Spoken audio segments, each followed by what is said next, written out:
So looks like the highest one was this question here is ideal. You created a larger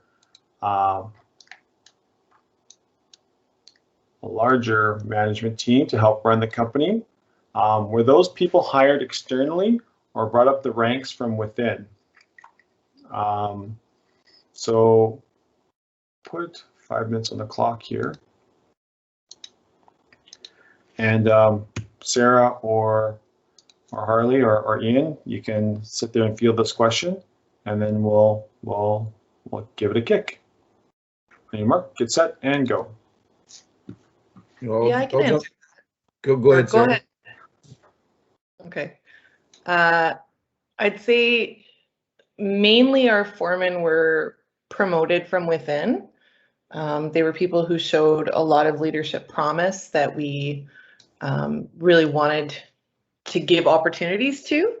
Our project managers actually came externally, but we also did something different there where one of our project managers had no project management experience and actually came from our supply chain and was a journeyman electrician. So that added some diversity that I think, sorely needed in our team. But basically, most of them were, promoted. You think that's accurate, Harley? Yeah, I think it's accurate. I'd like to say that we didn't go and hire a big management team so that we could do things better. Like it happened sort of naturally. Organically. Yeah, organically is a better word. Like we definitely didn't go, hey, we got to hire a bunch of managers and it's going to do us better. It was like Sarah said in her presentation, it was more about owning different things and empowering different people. So maybe that came along with the title, with more responsibility. Mm-hmm. Yeah, I'd agree.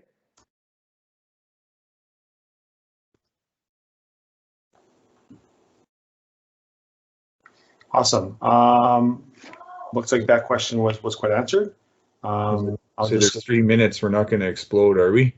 No, I don't think we are. Okay. I'll go to the next one. Whew. The next question here was, I love how you focused on respect for people. It's a principle that is often overlooked when the lean journey is looked at. The focus seems to be on tools. What are some ways to encourage respect for all people? Put 5 minutes on the clock there. That's a heavy question. I can say that was mine. And sorry, there's a vac truck outside my window right now, so if it's too loud, just let me know. Yeah, it's interesting because I've been doing a lot of into Shingo and the Shingo principles, something a little bit higher level, and one of the things that even we've been looking at is even internally when we look at last planner system, let's say, and why it works in some cases and why it doesn't in others. And it all comes back to respect for people and respect for all people. So just curious if there's any ideas that people have out there about helping to encourage that. I know one of the things that we've been doing is just looking at language and how we speak and how we look at things and looking at things more as partners and relationships. So instead of saying sub-trades or consultants, using trade partners, design partners, things like that to help build that community relationship type thing. So I'm just curious if there's anything that anyone else has really thought about. Go ahead. Ian? I got a bit here. I was going to say one of the ways we encourage respect, I'd say, is to respect the input that they could give us, right? And that's that whole moving things down the chain and then back up the chain, right? So anything that any one of our employees has an idea or maybe a thoughts on a better way of doing something or how we can improve. So I think showing them the respect they need to give us that input is probably one of the best ways we can do it. Yeah, I was legitimately going to say the exact same thing. I think just giving people a voice and actually listening to them is huge. You know, and I think a lot of the time, especially workers who feel like they're at the bottom, don't feel heard. And just taking the time to listen to what they have to say or their opinions on what they do, or, you know, how the work is actually functioning, is respect. You know, giving them a platform and letting them speak to their peers. It also puts them in a vulnerable position that allows the people around them to respect them more. You know, it's not just like management looking at workers and saying, you know, wow, you have a great idea, I'm going to pay attention to you. It's also their peers looking at each other and saying, wow, you have a great idea and I'm going to pay attention to you. And I think that once you start that with everybody and giving everybody that respect, it just kind of naturally continues, right?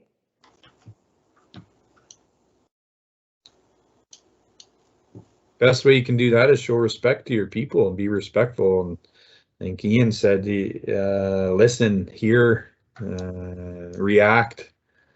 That's a big deal. Yeah, and knowing that, I mean, I guess having that realization that everybody's perspective is different and everybody has something to give. Once you start using that in all conversations with all people, everybody else inevitably ends up doing it too. You know, I don't think there's a specific tool to be used. There's no, you know, game to be played. It's just starting. It's looking at people differently, and then they start looking at each other differently. It's, yeah. I just wanted to. You have your hand up. Go ahead and ask. Yeah. So I from my perspective, you know, I agree with everything that you guys are saying, Harley and Sarah, and it is acknowledging people on the front line and you know, helping support and implement their ideas. But one other thing from my experience is when there's an idea that's not so great, oftentimes management tend to sweep it under the rug. We don't acknowledge it. We don't go back to the people and say, hey, these are the reasons why we can't do it, or it needs to be different. And that in and of itself is acknowledging even the bad ideas, shows respect to people that they're still being heard, even though it may not be valid. Mm-hmm. Good point. Awesome. Great point. Just on that note, do you guys want a thumbs up or a thumbs down and keep talking about this particular topic, or move on to the next one? Just look at, you guys can use your emojis or the chat.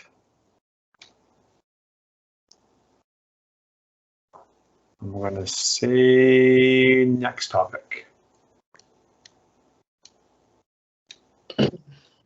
Next one here is, what are your most stellar lean wins in your lean journey to date? I guess that's directed to Ideal, if you want to answer that one. Oh, tough one. Sarah, go ahead. I would say hearing lean language from our workers is hugely validating.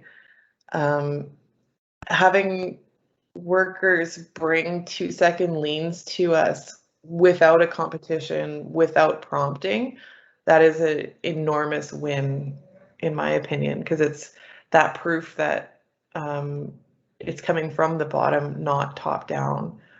That's huge for me. Okay, another one could be when you start talking about lean philosophies and lean language, and it's people can tend to be workers very defensive, and then once you break that barrier down and you work with them, and then the light bulb goes off, that's super rewarding. So that's a big win to me. Awesome. I think for me, it's you know, a worker coming up saying, "Hey, Ian, I know we do it this way, but what if we tried this? I think we'd do a lot better. And just seeing them work through that process and come up with an idea, and then some of these are really good ideas, and they share it amongst the other sites, and it doesn't just happen in one spot. It kind of spreads through the company quickly, and I'd say that's a pretty big win. Yeah, you only get murdered once for saying, "Oh, that's the way we've always done it." Mhm. Nice. Yeah, that's a great question. I'll move on to the next one. Looks like here is, what's the best way to sustain the use of lean principles and practices instead of it just being flavor of the month? And I guess this is too ideal, but also as well to you guys. If anyone else in the community wants to pitch in, you definitely can pipe up. I'll put 5 minutes on the clock. Oh, I'd say the best way to sustain it is to get trained in it, honestly, because once you truly understand the philosophies behind it, it becomes part of your lifestyle. It's not possible for it to just be a flavor of the month. And I think that's why I hate buzzwords so much, is it's like a religion, honestly. Once you really start understanding lean philosophy, the principles, practices just come with it. It's impossible to learn all of this philosophy, see how it functions, see how beneficial it is, and then just be like, meh, moving on. You know, once you're in it, you're in it. Kind of my opinion, I guess.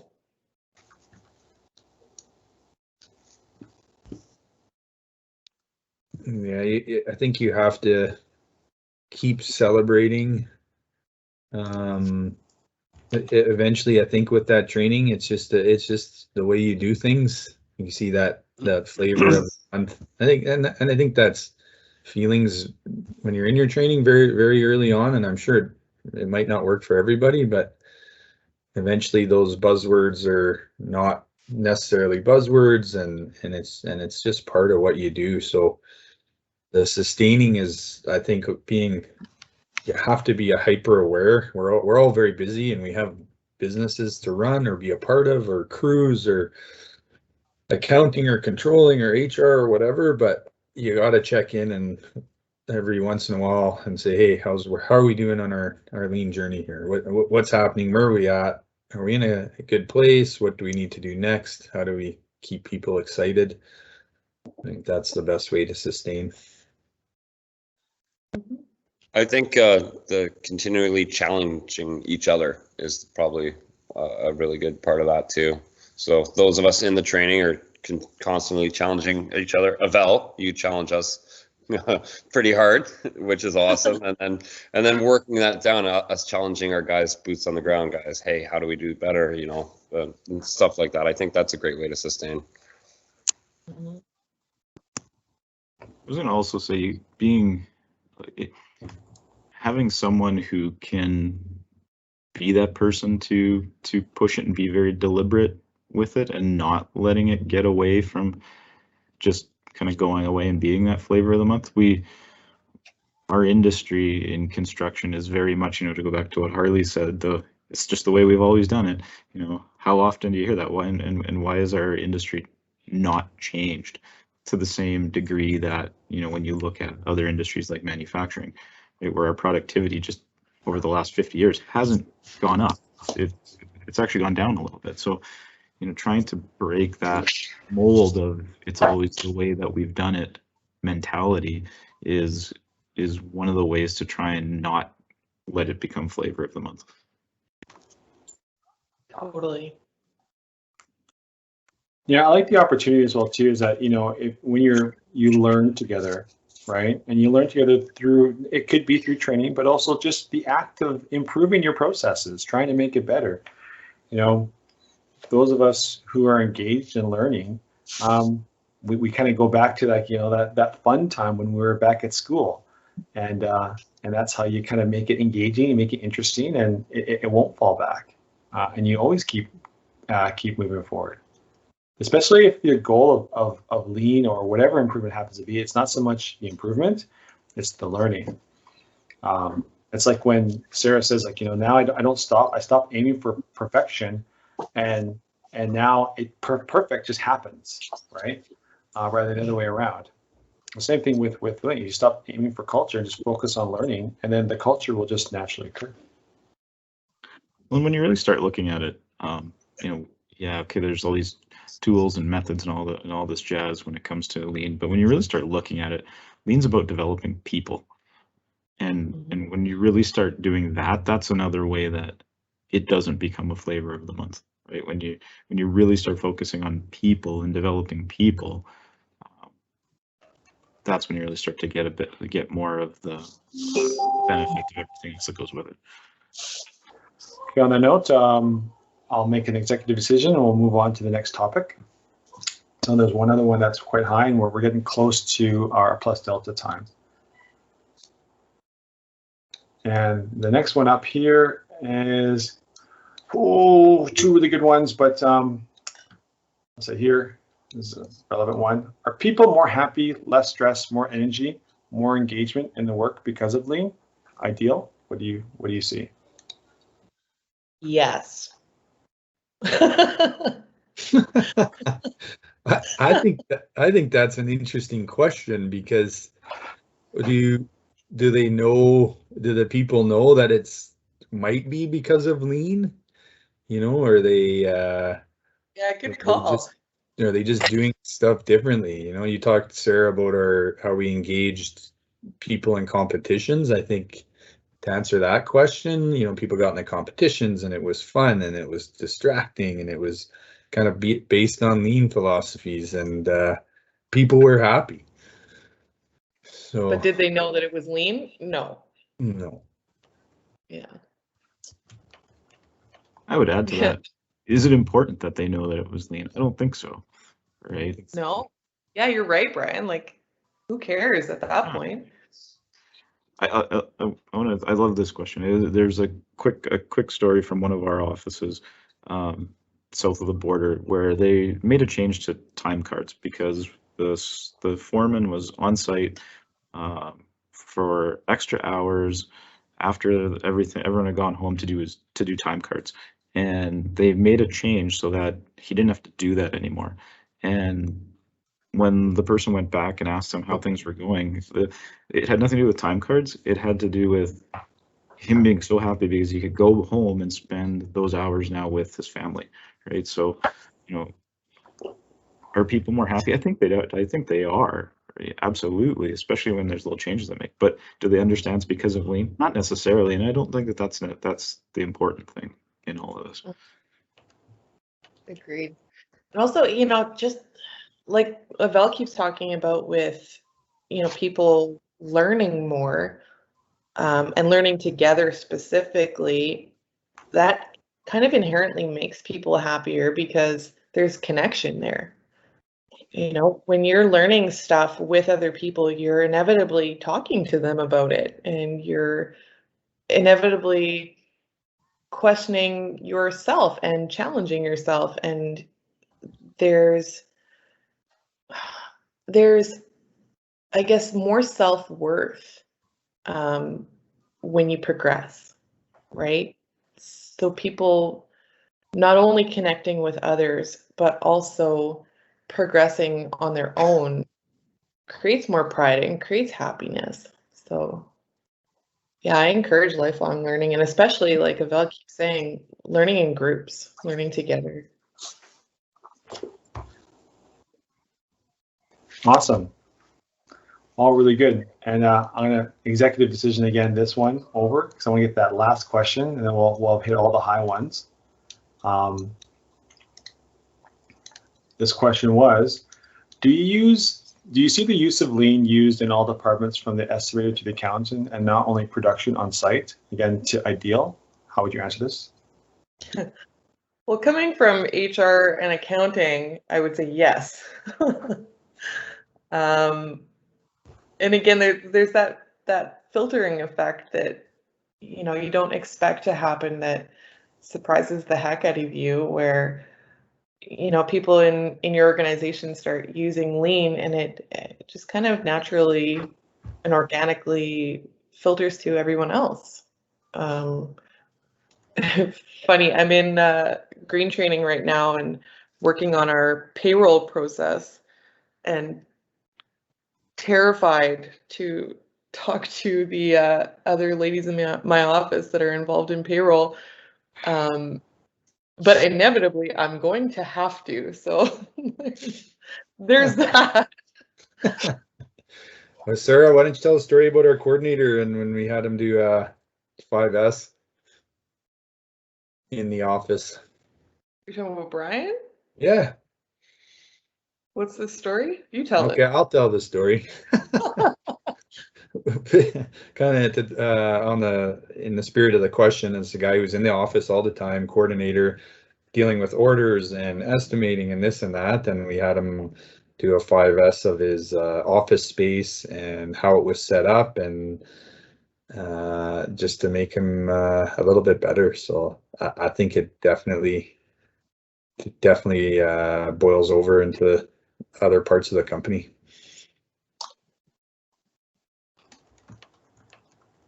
And that went into the trucks too as well, right? They ended up 5S'ing their trucks. Yeah, for sure. And it was awesome. Went from you know, a field guy's truck that was, you couldn't even see the back seat. It was full of tools and junk and everything else, to a truck that was ready to be sold at the local dealership there. So it was pretty cool. And funny, in our own office, again, talking about office, there was between our departments, there's always a fight for scaffold and stuff. So a 5S turned into for one of the guys' departments, a whole section of set up scaffold and everything else. So a little bit on the competitive edge. The other departments are going, hey, what just happened here? But it definitely boils over and leaks over. Well, funny you're talking about the trucks. Like our cube van is a really great example of that, because it's really continuously improving constantly. Like they 5S'd it, oh God, 2 or 3 years ago, and I bet you every month they're changing things. So that's awesome. Yeah, the cube van used to be just kind of like a junk van, right? Yeah, it was a place where things got and nobody knew where anything was. And now it's so pretty and organized, and they're also reevaluating what they do, because it's generally the service department that runs it, and you know, they're taking things out that they don't need, and they're reorganizing, and they're building things inside of it. And yeah, it's so cool to watch. Awesome. So we're at time. We only have like 13 minutes left. So thank you so much for asking the questions, group, and Ideal. Thank you so much for sharing. And at this point in our Lean Coffee, we have enough time to sit there and do plus deltas. And so this is where we're going to move on to our key takeaways. So this column right here, we see the thumbs up and thumbs down, is the plus delta. Please don't exit. This is the funnest part of the Lean Coffee, right? Where we get to hear, you know, what was good, what was not so good. So even as I'm talking, if you can start to create your plus deltas. Avel, sorry, Avel, please don't beat me up at green training today, but I have to go because I have to, my man Ian there had some truck trouble and we don't want to be late for green training. So thanks for, this was really awesome. Lots of fun. Discussion was great. So I got to leave. Thanks, guys. Thanks, Harley. Yeah, thanks, guys. So plus deltas, if you can leave a card behind. Plus, what did you like about today's session? Did you have an aha moment you kind of want to share with the team, you want to share with the group, with the community, that you thought was like really, really good? And here's a chance to give some kudos, some attaboys. What would you like us to continue doing? You know, as a community practice, because we're in the light of continuous improvement, we're always looking for opportunities for learning. Delta is, what did you dislike about this particular session? Was there like something like, that kind of sucked? Don't worry, we got thick skin. and don't be afraid to throw the poop, as they say. So this is an opportunity, or maybe there's something that you want us to stop doing or start doing. There's an opportunity to sit there and share that. So if you can say plus, dash, or some sort of way to say it, and then delta, what would you like us to do the change? And then I'll let people go on there for about 2-3 minutes, and then I'll leave it up to the group, and we'll do a share.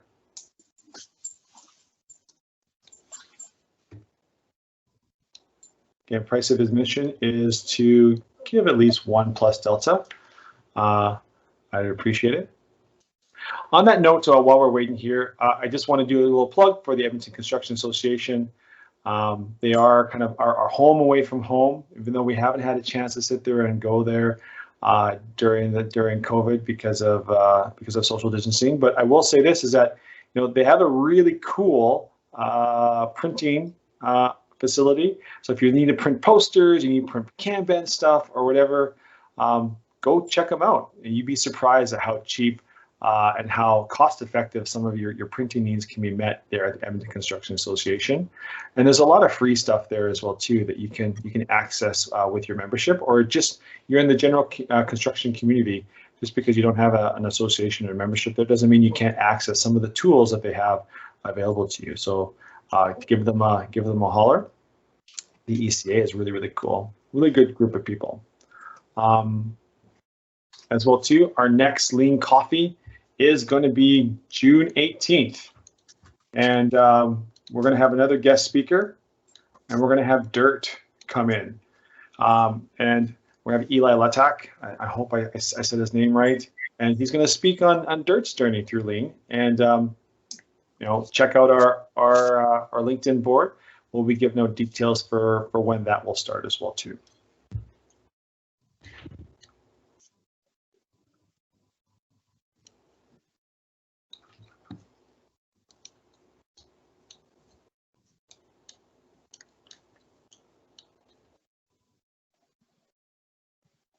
And looks like we got some good feedback on there. I'll stop the clock.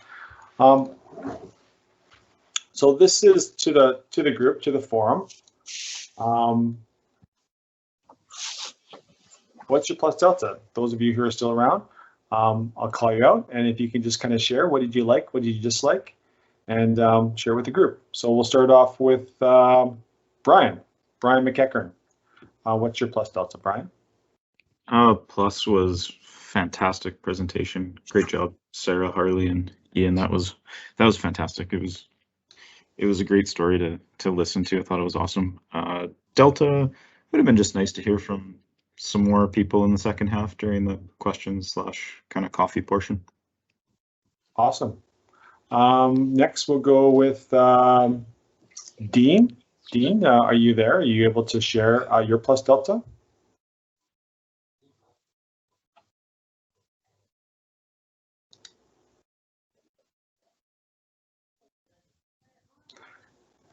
Maybe absent. I'll go with Ian. Ian, are you still there?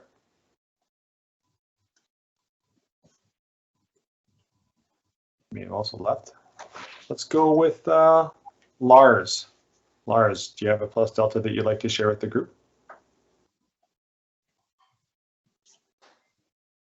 I'm going to continue on to Michelle.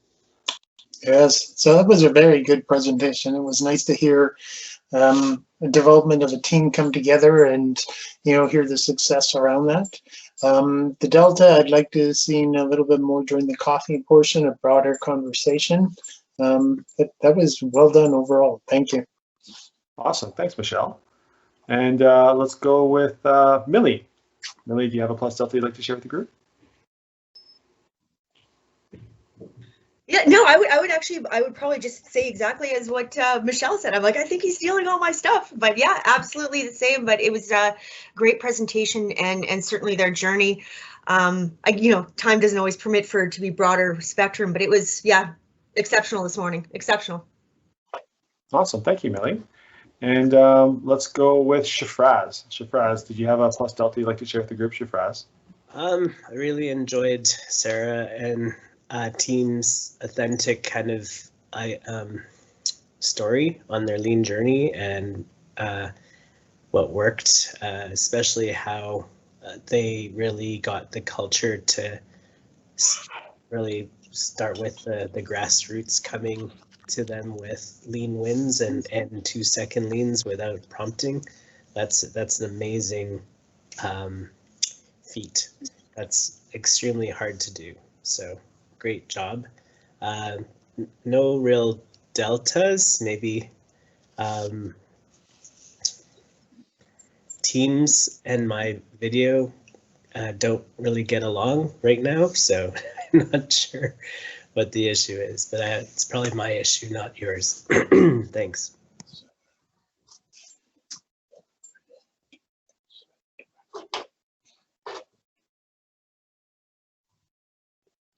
You're muted, Avil. I said something really profound, but I don't want to repeat it. We figured that's what was going on. Yeah, no worries. That or it's just fart noises.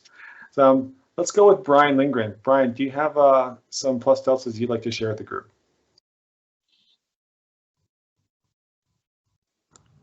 Oh God, you're gonna put me on the spot. I didn't leave any because I wasn't prepared. What was the best thing you saw then? What was cool? Put you on the spot.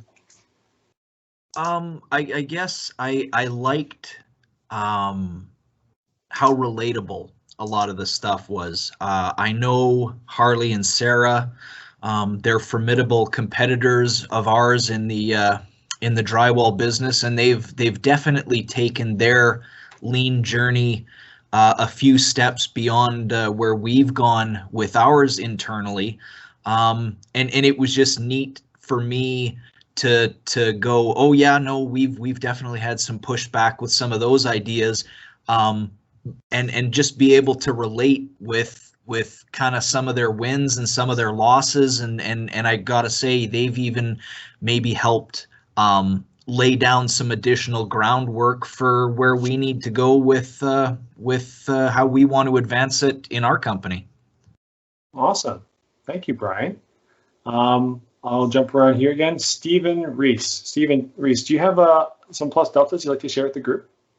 Well, this is my first such session. I was invited by my work colleague Colette, so I really didn't know what to expect. So no deltas from that point of view, to be honest. The pluses, certainly lean has a myth about it, and it was good to see and hear Sarah's presentation was much more down to earth and relatable from a layman's point of view. So that was very informative for me. Thank you. Awesome. Thank you, Stephen, and welcome to the community. Thank you. And Sarah, last but not least, what would you like to share? One last comment with the group. What was your own personal plus delta?